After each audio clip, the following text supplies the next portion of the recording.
Hello everyone, সবাইকে অনেক thank you আমার রেজিনের কাজগুলোকে এত পছন্দ করার জন্য।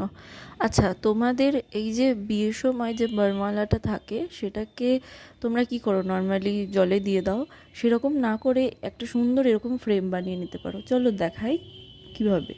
তো এটা হচ্ছে সৌমিতার বিয়ের যে বরমালাটা ছিল, সেটা ওর ফুলগুলো আমাকে দিয়েছিল, সেগুলো আমি এভাবে ড্রাই করে নিয়ে দেন ওর ফটো, নাম, ডেট, ও যেরকম যা চেয়েছিল সব কিছু দিয়ে এরকম একটা সেট আপ বানিয়ে নিয়েছি। এখানটায় দেখো, এটার সাথে একটা লাইটও দেওয়া হয়েছে, ও লাইটটা চেয়েছিল। আর ফুল ডেকোরেশনের জন্য একটু মতিও আমি ইউজ করেছি। তো এইগুলো সমস্তটা দিয়ে রেজিন অ্যাপ্লিকেশন করে আমি এটা রেখে দিয়েছি। দেন পুরো 24 ঘন্টা পর নেক্সট দিন এটা কীরকম হয়েছে দেখো, শাইনটা দেখো, ফুলগুলোকে দেখো, আর জিনিসটা কতটা সুন্দর লাগছে। এটা তোমার কোনো দিন নষ্ট হবে না এইভাবে